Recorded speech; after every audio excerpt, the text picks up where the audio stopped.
Thank you for having me. Welcome, Terhib. It's great to join everybody. I'm coming to you live from New York City, and it is a pleasure to share with you today. And of course, the topic, as you see right behind me here, and you know you signed up, charismatic communication, the key to leadership influence. So today I will be sharing how you can be more interesting, more charismatic, and get more people to do more of what you want. And this has a business focus on it, meaning I know when you're out there for work, whether it's colleagues or people externally, we want them to do something. We want them to remember you. So this is actually my starting place, which is imagine that you had better style anytime you were out there, that you were more charismatic. And I know we have some hands going up, and I will interact with you today, but I'll just open with this. Imagine you were more interesting every time you were in front of people. Imagine you commanded their attention, meaning that people stopped what they're doing to listen to you. And imagine you were more memorable, that not only did people listen to you, they thought that you looked and sounded interesting, but they remembered what you said so that they could act on it. Wouldn't that be great? That's what I will be talking about today, and at least giving you starting points so you can be more interesting. You may have noticed, and I do know we had a hand up which went down, but I will figure out who that is. You may have noticed that something's different. What's different is I'm actually talking to you today, meaning not that I wouldn't be talking to you, that I didn't push myself into a little box and just read off the PowerPoint. I will not be reading off of a PowerPoint today. I will be having a conversation with all of you, meaning I'm going to give you the okay to either unmute or to put information in the chat. And I want to customize, and this is what I do every time I speak.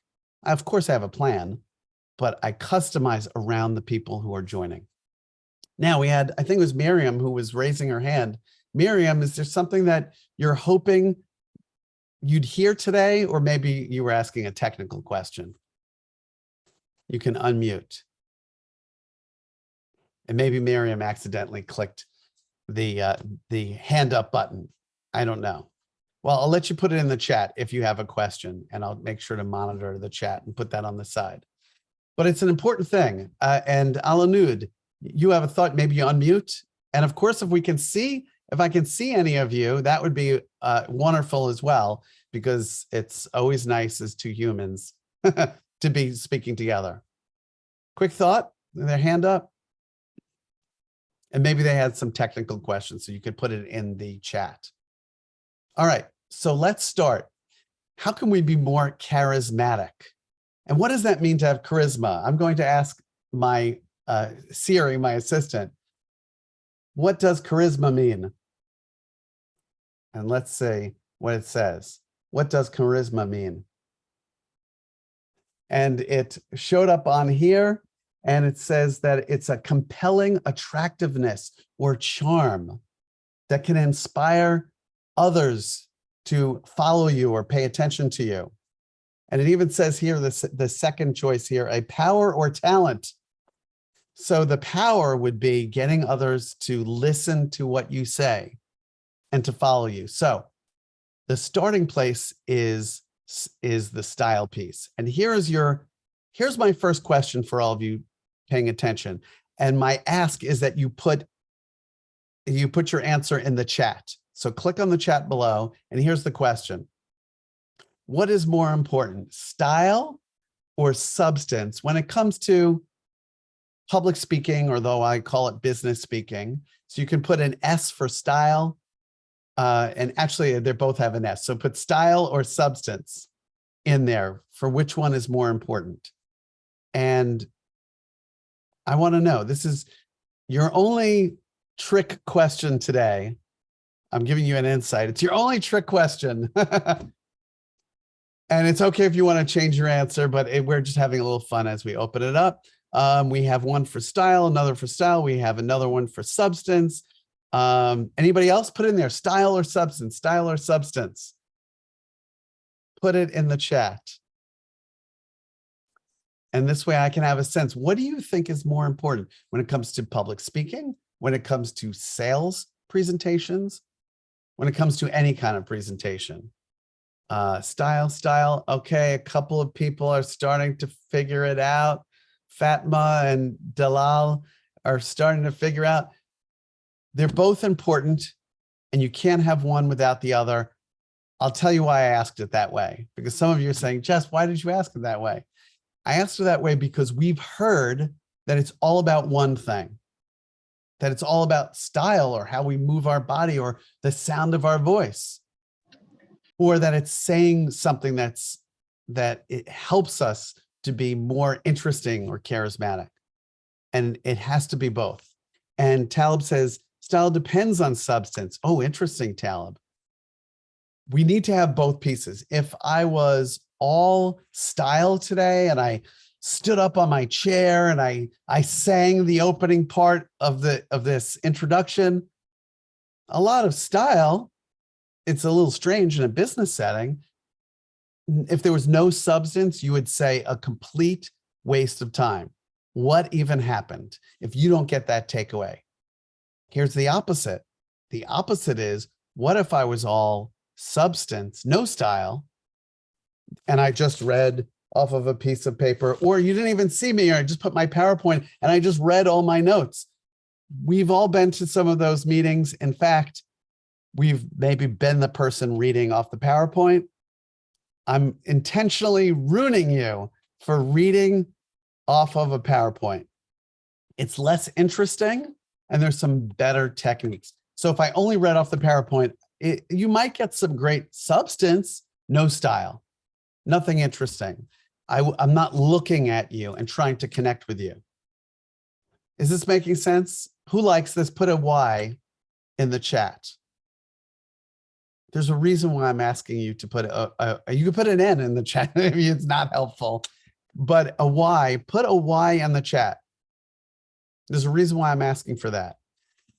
I want to see who's engaged. I know that your cameras are off, which means that it's an extra challenge. So the question is it helpful what I've been sharing so far? As somebody was saying, oh, why are we putting a Y or an N? Me checking in with you, I'm trying to model what and Allah, I want to respond to what you put in the chat. There's something really good there about the style and substance. Some people are doing it as public messages, yes, no, or sorry, I have all yeses. Nobody said no. But I want you to know that an important part is, am I able to reach, and are you able to reach people you're talking to? Anytime that we're physically in the same room, meaning you in the same room with people you're communicating to, or virtually, which is a big part of our days in the last few years, that people become comfortable.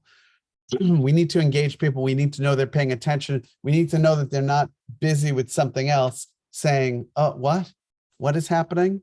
I want all of you to know I have some very specifics that I'm getting ready to share with you, but I want to reply to Allah, who says that Allah has heard that 7% of the message being delivered relies on the words, and 93% is voice and body language.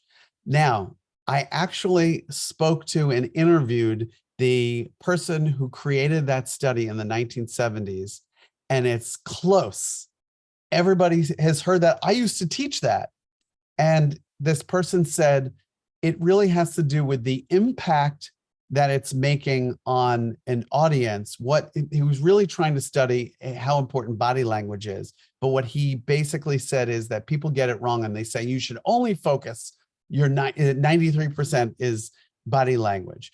And it had to do with, I have a longer interview, but he said people get it wrong. He said if somebody came up to you with a gun and said, give me your money, you wouldn't care about their body language. You'd be paying attention to the words that they're saying. And ultimately, he says it's important. but it had to do with how somebody reacts. To just explain the study, it was what kind of a reaction do we get, and body language is important. The short answer is they're both important, and that it would be boring if we didn't have style. Okay, before I share with you exactly how you can have better style and be more charismatic, here's what I want to jump into, an engagement piece. Here's what I want to know. When it comes to business communications, presentations, speeches, I want to know, what is your FCC, your frustrations, your concerns, and your challenges, because I will speak to it today. So who would, you can type in there, but who would like to unmute? I would like to hear from somebody. Tell me your frustration when giving a speech, giving a presentation, a sales, some of you may be sales presentations, frustration, concerns, or challenges. What is your challenge?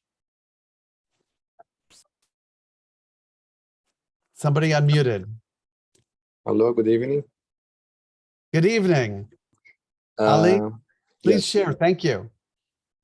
Actually, about the frustration and being afraid that public speaking is, for me, is very difficult.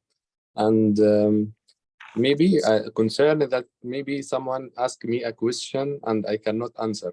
This make me nervous, make me can't do it really. Nice. Fear, nervous, confidence is what he wants. I always think, what does that person want? Fatma, were you about to share something too? Yes. Hi. So thank you so much for this lovely session that I'm hoping we could learn a lot from you and everyone else around. So for me, it's actually the challenge is, like physically, like I get maybe a shaky or a fast heartbeat. But that happens like before. So once I get in the mood, it suddenly disappears. But I'm just trying to work on the before so that I can, try to have, it's not actually confidence or something. I know that I can do it, but it's something beyond that. I don't know. So great. No, both of you, it's almost like you're two pieces of a puzzle that you just shared with me and with everybody. Everyone has felt when we are nervous about something, whether it's speaking, that our heartbeat, the heat rising in our body, whether we're going to stand on a stage, which is only this much taller than everybody, or just to be in front of our colleagues, which should be less stressful. I'm going to start here. That is a normal stress response that is left over when humans were, lived in caves, and we're anticipating a possible threat. By the way, this is the short brain science. When I do my longer program, I talk a little bit about it, that our body is reacting to possible threat. And it's because it's something we don't do all the time if we feel that way. So and what would the threat be? The threat, which is probably not justified, is that we would be banished and told to leave forever. If we were, a community, and that we, and I guess in a workplace, would we be fired? Is that really going to happen? No, but our body is thinking about it. And the worst part is the lead up. Like Fatma just said, once she gets maybe a minute or so into it, and I usually say about 90 seconds, we're getting into rhythm, and that worst part was more. I'll give 2 quick examples. I heard a story from somebody who was talking about jumping out of an airplane, doing it recreationally. And he had a few friends who said, hey, you know what we should do tomorrow? We should jump out of an airplane. Wouldn't that be exciting? Wouldn't that be a great way to spend? They were on a trip. Yeah, we should jump out of an airplane. So that night when he laid down in his bed, he said, what did I say yes to? Why? His heart's pounding. He's up and not sleeping well. But he said, okay, I agreed to do it. I know on some level that it'll be fine. It'll be fun. And I've never done that. But for people who do it the first time, They strap you to someone who knows what they're doing and they pull the chute. Okay. So he gets up in the airplane, but he said the drive there, the stress of the drive there, when they stopped the car and he had to walk to the plane, when they got in the plane and they started the engine, every little piece was so nerve-wracking. The plane went up and then they opened the door. And he said he realized at that moment, he's never been in a plane where they opened the door before. Now what? And then they said, okay, it's your turn. Okay. And then the second he jumped out, it was bliss. And he had the feeling of, this is so great, I want to do it again. Just like a child with a roller coaster or something like that, again. And we've all had some experience like that. And Fatma, I'll let you add to this. And here's the public speaking side of it. Not that it's so exciting that but it is like jumping out of an airplane sometimes. The worst is the lead up. And usually when we start to get going, we're able to do it. And I want all of you to hear this phrase. Many times we've heard a terrible, terrible phrase called fake it till you make it. I'll tell you why it's terrible. Nobody, everyone here, I'm sure agrees with me. Nobody wants to feel like a fake. You're not a fake. There's a reason why you have your job. And the reason is they hired you because they like you and they feel like you have the skills. And you probably, I'm sure you do have the skills. Not that we can't be better, but you have the skills. Instead of fake it till you make it, act it and become it. When we walk up there, the first 90 seconds, when we're nervous, maybe it's a couple of minutes, we can act the part. We may not feel it.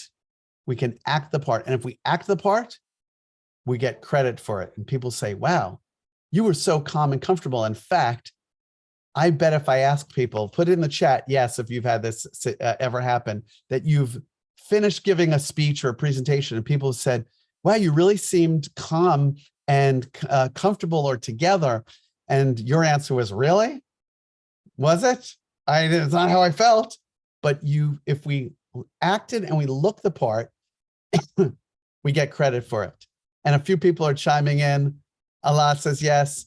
Wassam says, you're right. I appreciate it. I'm tapping into things you've already had in your life happen and applying it to the business world, and also deconstructing, why do we feel that way? Fatma, you had a quick thought. I feel like you were maybe going to respond to some of what I was saying. Yeah, I actually had this advice from someone. Fatma, why don't you go and jump off a plane and try that adrenaline rush? And trust me, you will, once you go on a public speaking or something, you will feel different. So I was like, huh? Okay, maybe I'll put in my to-do list, but I'm not sure when. So when you were telling us this story, I was thinking of my friend who gave me this advice, and I was like, okay, then maybe I need to rethink that again. It's, and it's actually, once you be within the flow and everything just goes easily, smoothly. Even when people ask questions, you respond, and the same as you said, it's when you finish, like when you get their feedback, they were like, you are improving. You look so calm. Some questions were irritated, yet you responded so easily. And I was like, really? I didn't feel it. It's such a surprise. And here's one other quick short story. Thank you for sharing that, Fatma, because you're validating what other people have been through and felt. Here's one other quick story. As a trainer and a speaker, I travel around the world, and I was somewhere else that was not my city. And Wessam, I'm going to call on you next. I was somewhere else, and I had a toothache. I had a problem with a molar in the back. It needed to be removed. It was, those back teeth, sometimes they have to be removed. And beforehand, the dentist had said, oh, it could be a problem. Maybe we'll remove it before it's a problem. And I just said, yeah, but I didn't feel the pain. Sometimes this is one of my points. We have to feel the pain to make change. And we have to allow ourselves to have some pain. I have an easier way for you, by the way, Fatma, than jumping at, and everyone here, than jumping out of an airplane that I'll talk about in a moment. You're welcome to do it. It would be very exciting, and you should let me know. But I had this tooth that wasn't bothering me. The second it was bothering me, I would do anything to remove that pain.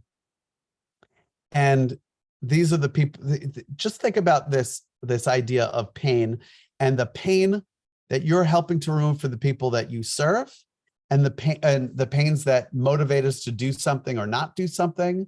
It's a very important motivator. Anyway, as soon as it became a problem, I needed to find, I didn't care who was qualified. I did care who was qualified, but to remove this tooth. And as soon as I got in the dentist chair and they numbed it, then I was nervous again. I had 5 people standing over me. I don't know why they needed so many people, and they were getting ready to do it. And I said, oh, wait a second. And they said, what?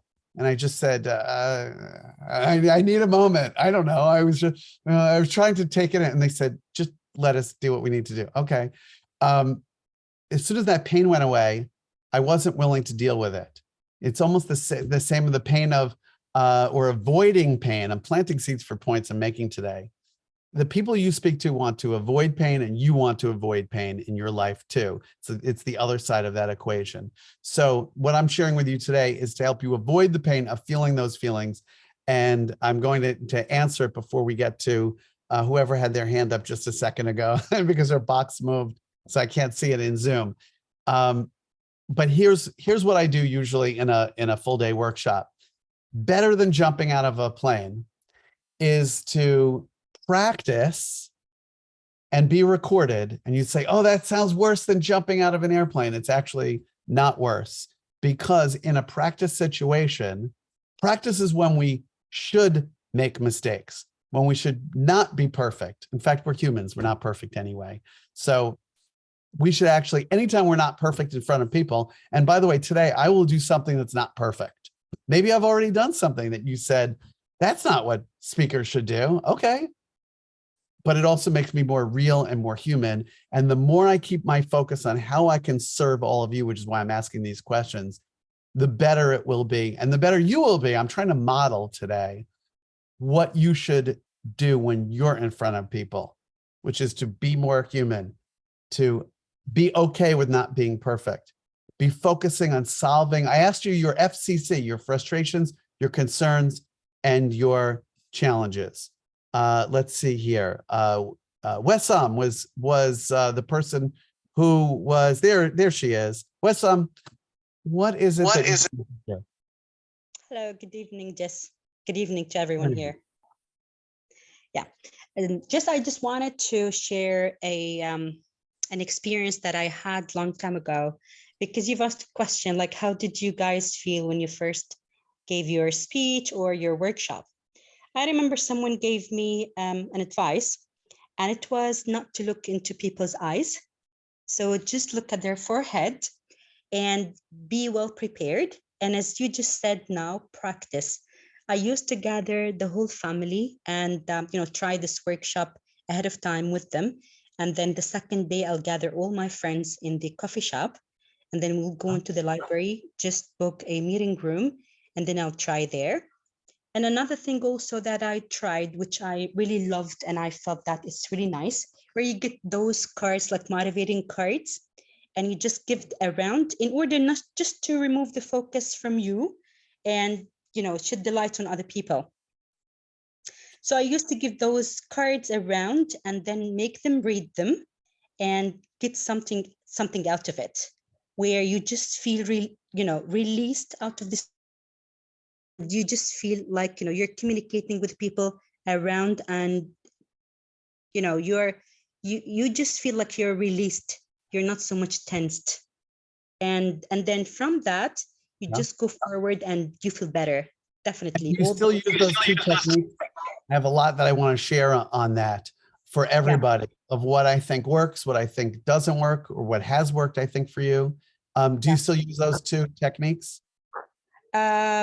No, because these things were the things that I tried, 20 years ago. But now, I became more confident, and but every now and then, whenever you meet like a huge group, you would definitely feel those butterflies in your in your tummy, which is okay. I mean, it's a kind of a positive stress that will just give you a kick to perform better. Wonderful. Okay, Yeah. so for the sake of time, Wissam, you gave me so many great things. I'm just going to jump in. Thank you. Here's my initial thoughts. Even though you were handing cards out 20 years ago and you may do something different, here's why that may have worked. Engagement. People do want to be a part of something. Even if I'm asking you today, are you agreeing with me, or are you about to say something? No, you're right. I said you're right. Definitely, it's people want those engagements. People want you to go around, and they want you to feel, they want to feel that you're approachable. Because sometimes ago people felt that the speaker is just up there on the stage and he's not coming. Like this saying where it's a sage on a stage, not a guy inside. It's exactly the same thing. And people want to also, building on what you just said, people want to feel seen and heard. Yeah. And even by asking them questions, they can feel seen and heard. And many speakers, I'll call everyone who's up in front of someone a speaker. You may say, well, I'm not a professional speaker.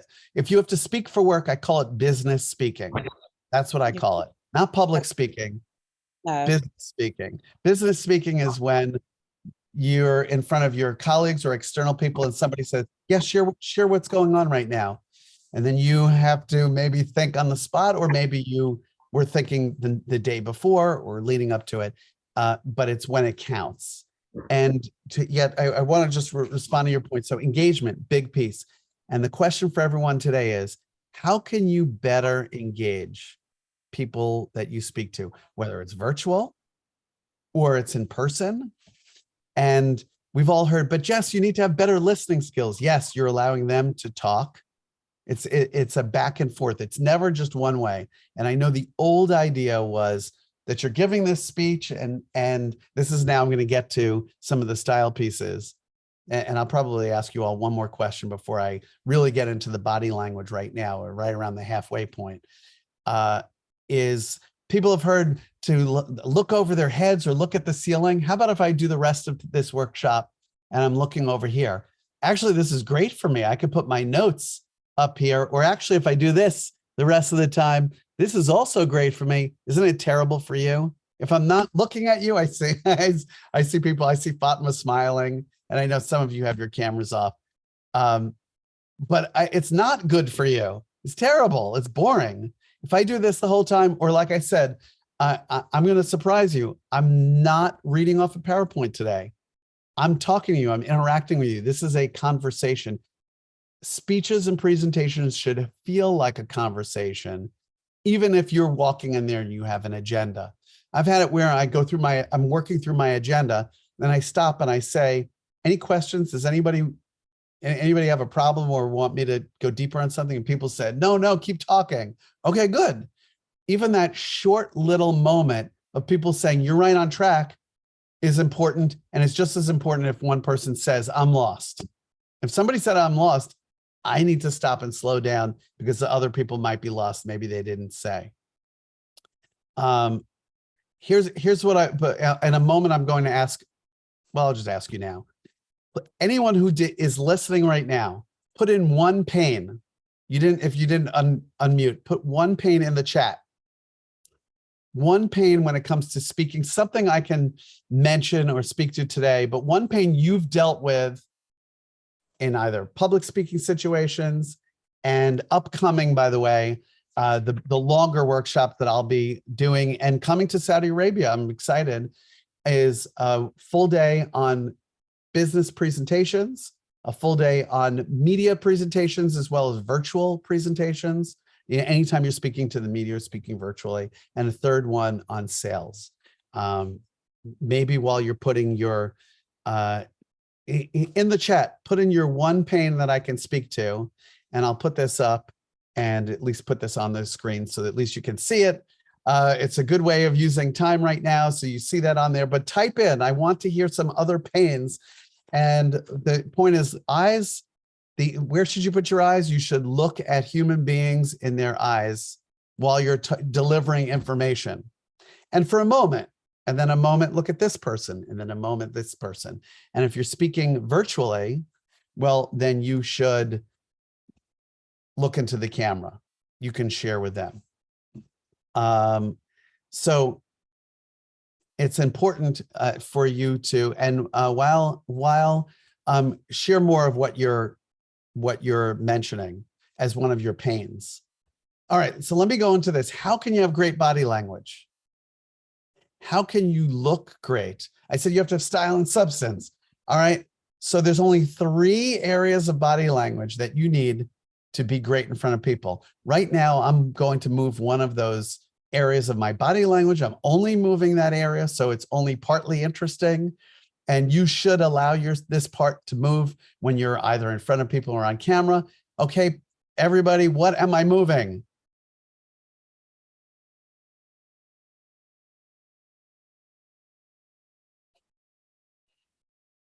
People are surprised that I'm silent right now. Anyone who's working on emails at the same time is surprised that I got very silent. You're right, people who are sharing, I'm just moving my head. And it may look strange, but some people get on camera and they're only moving their head, or, and we do a lot more virtually these days, they're typing and they have it framed up where it's, how about if I do the whole workshop like this because I'm over by my computer? Terrible. I can see Fatma smiling, like thinking that's not the best angle, Jess, that you should have today. Agreed. I'm imagining what her smile. You know, for me, I always tend to just play with my hands.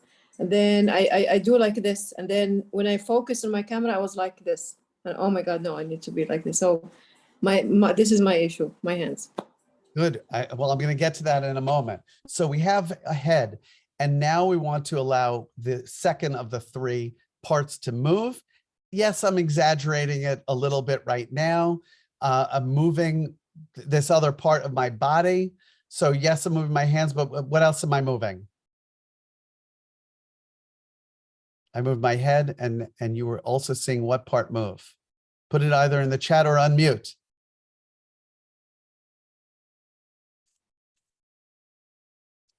Some people said the eyes. I'll continue to move the other part. It's not just my head. What else is moving right now? Exactly right. My body, or Allah says my trunk, and Laith, your body. Yes. By the way, I mentioned before, I'm okay with the silence. This is how people know you're really paying attention to them. I'm paying attention to all of you. It's a learned skill to be okay with some moments of silence, but and then people stop what they're doing and they pay attention. And I do recognize some people are trying to multitask, or it's the end of the day, or people are in a car. Okay, so my head, which includes, for the people who wrote mouth and your eyes, yes, okay, that's my head. My eyes should be looking here, but I allowed my body to move. Okay, here comes the 3rd element. Yes, we're moving our hands. I'm sorry. Yes, we're moving our head. I gave it away. Yes, we're moving our head. Yes, we're allowing our body to shift around and not be stiff. On television, they actually call it a talking head, meaning their head's moving around. But yes, we're moving our head. Yes, we're moving our body. And now we're adding the last piece. What is the last piece that I added to the mix? Put it in the chat. We're on mute and say it.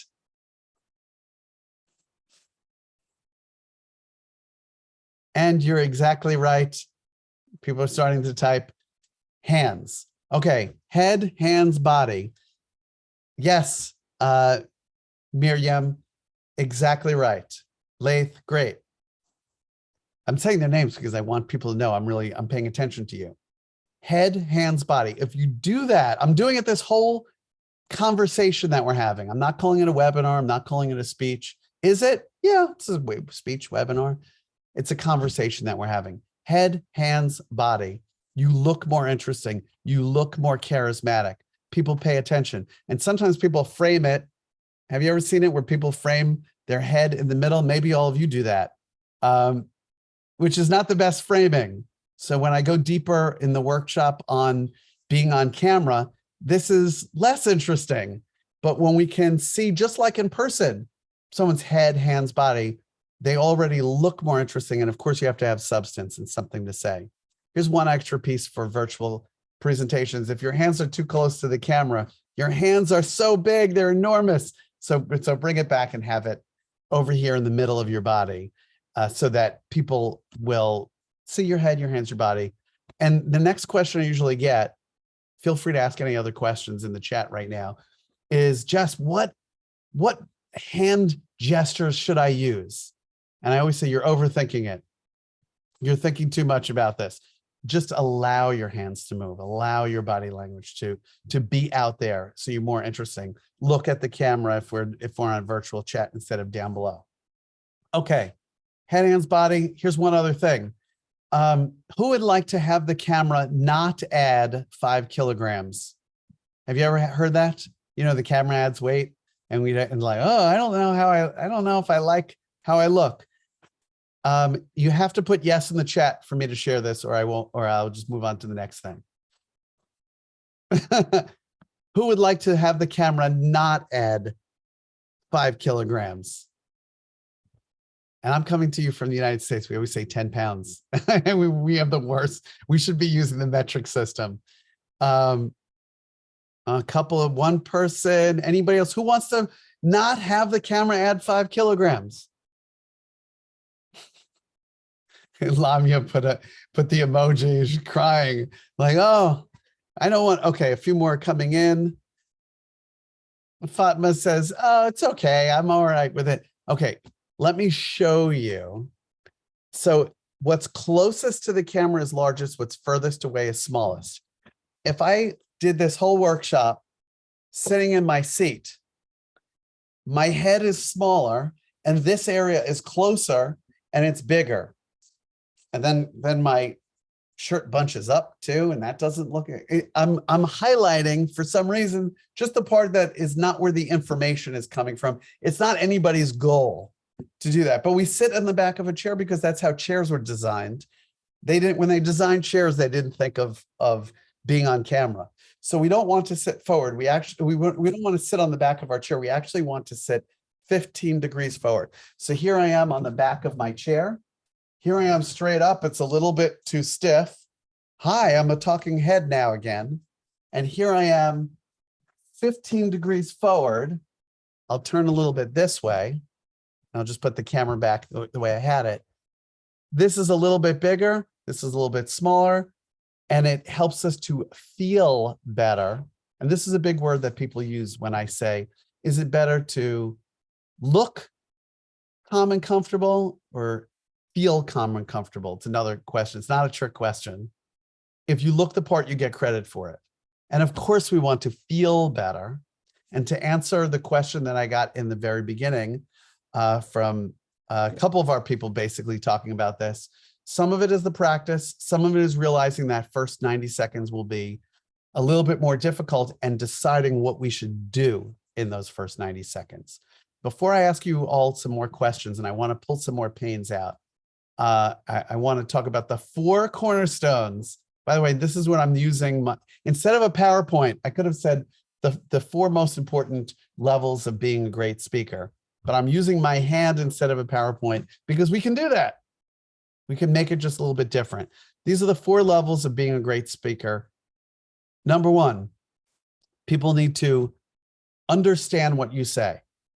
And by the way, the person who is typing in there, I wanted to respond, Wael said, sometimes I feel like I'm 50% lost and not concentrating on the subject. 2 pieces on this when I talk about the first level of being a great speaker. One is we need to be audience focused instead of me focused. Me focused means I'm thinking about, are people paying attention, or do they like this, or did they notice that my collar is not right, or all of the fears and worries in this direction. The second we move in this direction and we're focusing on helping people and serving and making this as good or as interesting as possible, all of that starts to dissipate. It takes a little bit of practice, but immediately you'll see when I do the in-person workshops, like the one that I'm coming to your area to deliver, all of you get to practice in small little practices doing this, either with a colleague or with a small group, to be able to turn and say, okay, that wasn't so bad. And what happens is I say, first we act it and we hope to feel it. And then eventually we can feel it. We can bring those two together. So while some of that is being audience focused, but coming back to the 4 levels, number 1, people need to understand what you're saying. If you lose them at understand, you're done. People don't know. If they say, I don't know, you're welcome. Well, I don't know what is happening. And they never checked in to say, is everybody getting this? You've lost people. Most of the time, people understand what we're saying. And we need our audience to move to level 2. Remember, we need to be memorable. This is an important piece for being a charismatic and interesting presenter. People need to remember. Level 3 is action. We need them to, we need to create action. They need to act on what we say. And then finally, if they understood, they remembered what we said, they acted on it, they can pass on to others. That's where the magic happens. You've said something and they're saying, do you remember what they said? Do you remember what Lamia said recently? Let's follow through on that. And I have a little story that can really illustrate how to be more memorable. But first, I want to check in with everybody. And what has been helpful so far?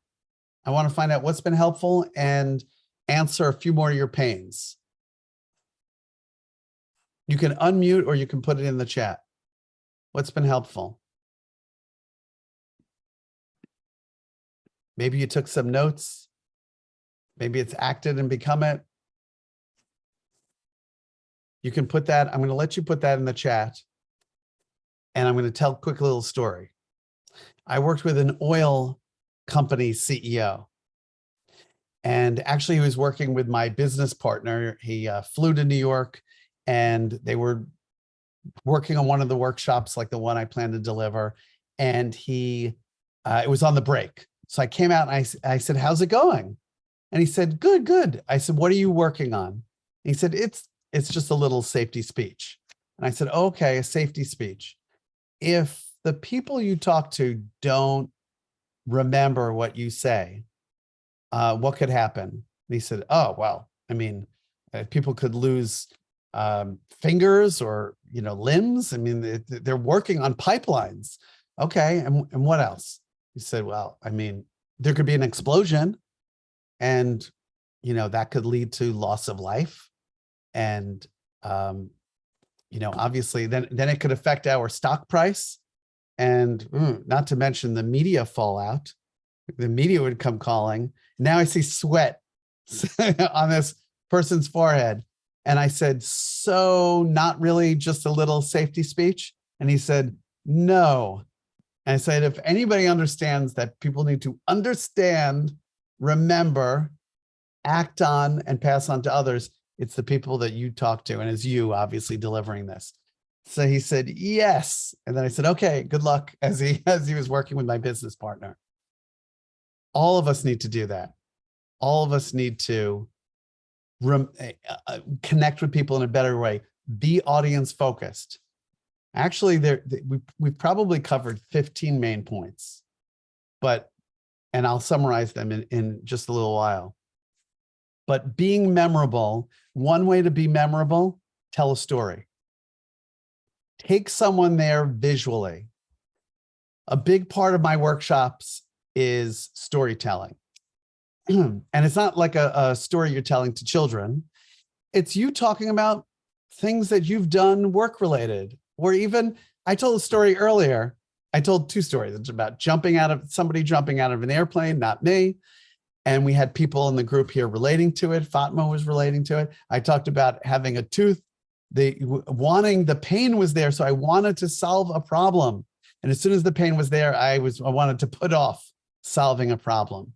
You have a story and a point, a story and a message.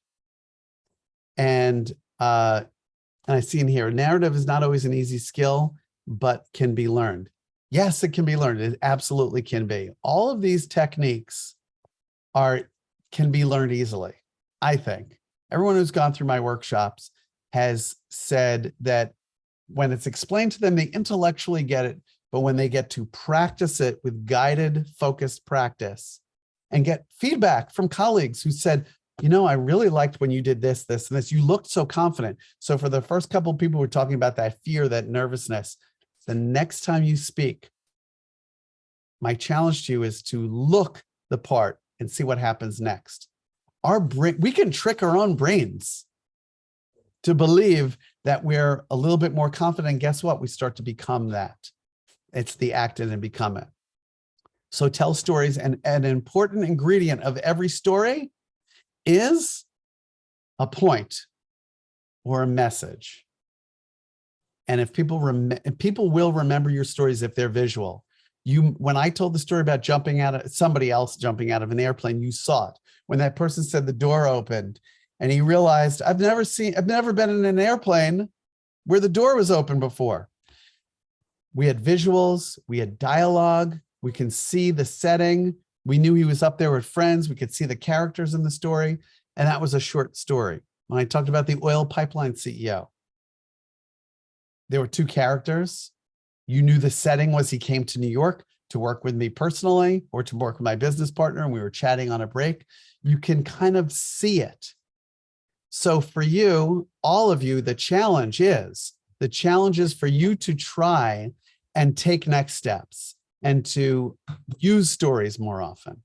All right, so before I give I have a couple of last gems, and I know we have about 10 more minutes in here. I want to send it back to all of you.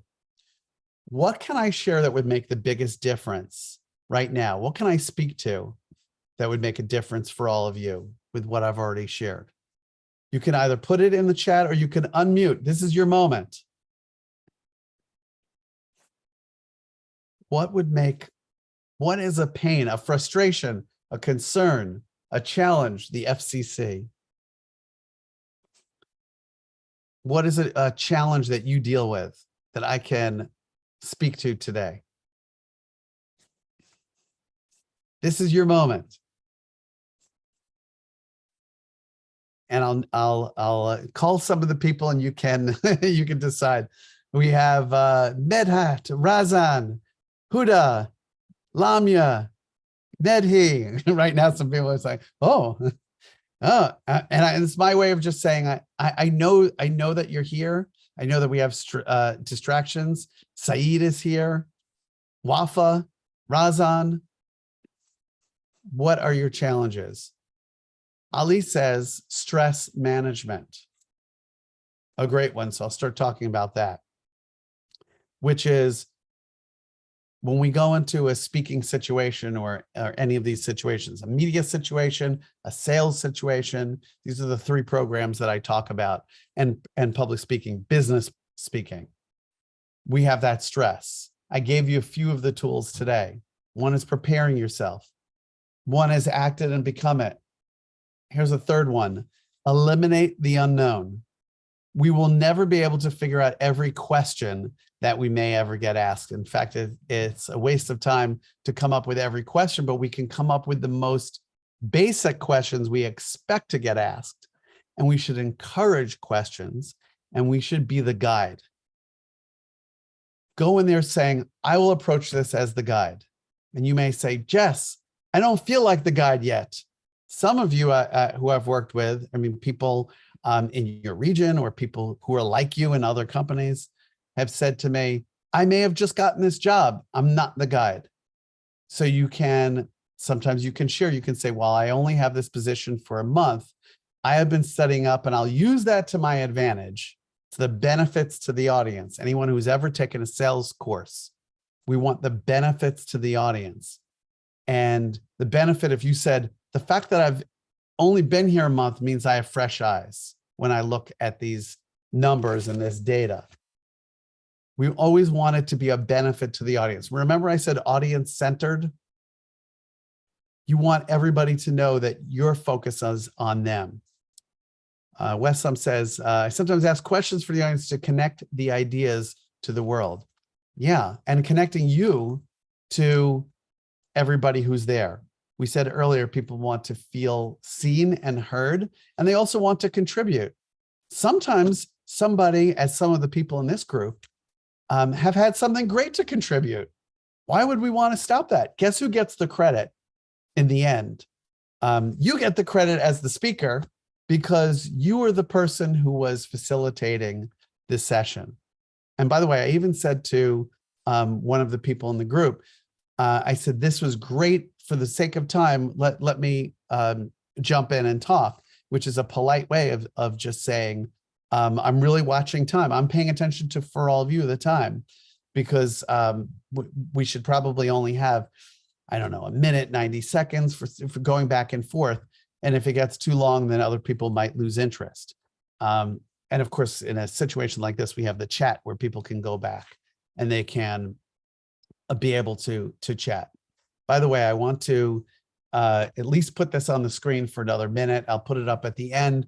You can use that QR code if you want to find out more information about the 3 sessions. I still have a couple of gems to share with you as we end. I'm big on open with fire and close with fire, and I'll tell you what that means in a moment.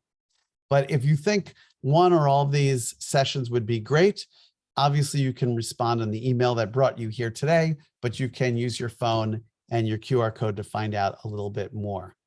Now, I brought up the idea of open with fire. The advertising guru, David Ogilvy, who's written books and is one of the pioneers of how advertisers across the world work, used to say this: if you're selling fire extinguishers, open with fire. So when I first heard that, I said, well, for a commercial, that makes sense. If we're selling fire extinguishers, we want to see fire. It should be interesting. It should be exciting. We should see what the problem is right in the beginning. And it made me think, as someone who helps other people to be great communicators, why wouldn't we always open with fire? Why wouldn't we? So what was my fire today? My fire was a couple of things, and you tell me, but my fire was, I said, I'm not going to read a PowerPoint to you. I also used a great marketing word, which is imagine. Imagine if you had the power to command attention, to get people to remember what you say, to be more interesting. Would that be helpful? So I opened with a question where you start to imagine, what would that look like? What would I want to work on? I made it about you to start. And any way we can open in a big way is important. Sometimes, usually what happens is there's a way too long introduction. So I appreciate, thank you, Aymen, for having a shorter introduction. We chatted about that. And I said, I'd rather talk more about me, but people don't care about me until I've helped them. By the way, we forgot one key piece in my bio, which is my CV, is that I have a Guinness record in a communication category. And the Guinness record is, I was interviewed by the media the most times in 24 hours. I hold the record since 2009. It was right before Zoom and virtual, being able to do virtual interviews. So it was on radio. I did interviews all across the world. Thank you very much. There's some people clapping. And I was promoting a book, but it's something I get to, hang my hat on, as they say. It's something I get to have in my bio. But again, bringing it back to being audience-centered, what does it mean to you? It means I've put myself in as many tough situations as possible so that I can give the most. So recapping a few pieces: act it and become it. Audience-focused. Think about the 4 levels of being a great communicator. People need to understand, remember, act on what you say, and pass on to others. Deal with problems.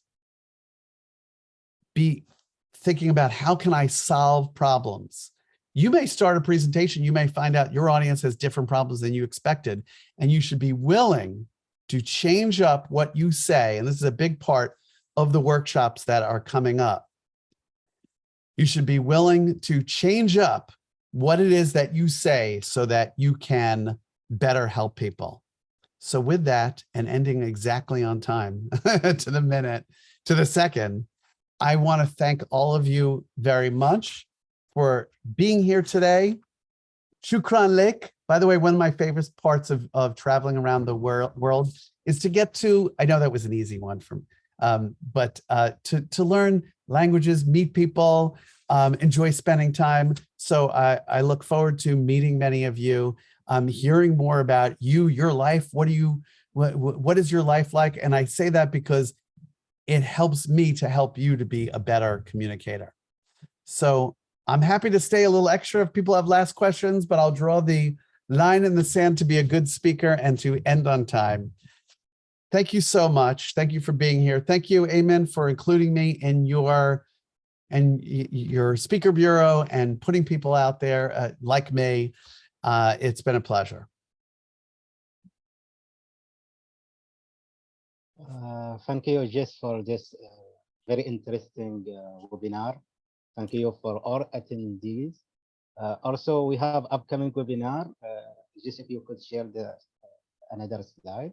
Yes, we have upcoming webinar just today. It's March 9th, first day. So you can join us. We have Daniel Is.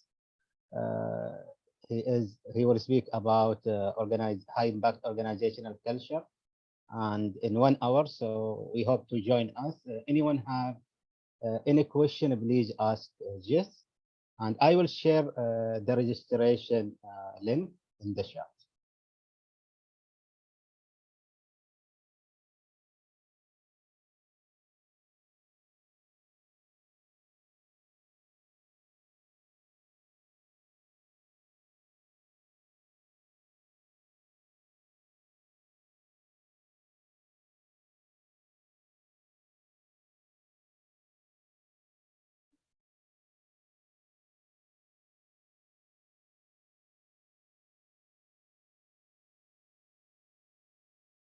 So thank you, Jess. Thank you all of you. Thank you very much. Thank you, everybody.